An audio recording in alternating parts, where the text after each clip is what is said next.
మనం ఏదైనా దేవాలయానికి వెళ్ళినప్పుడు అక్కడికి వెళ్ళి దైవాన్ని దర్శించుకునే ముందు మనం చేసే పనేంటి?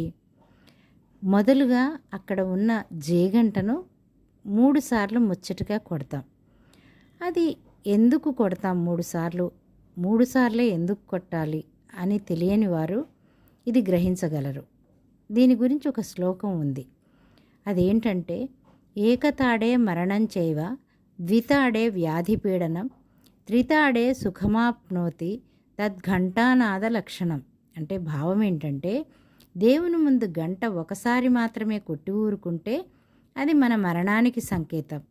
2 సార్లు కొట్టి ఊరుకుంటే వ్యాధుల ద్వారా పీడింపబడతారు. 3 సార్లు ముచ్చటగా ఘంటానాదం చేయటం చేత శరీరముకి మనస్సుకి సుఖము కలుగుతుంది. భగవంతుడు మన కోరికలను తీరుస్తాడు.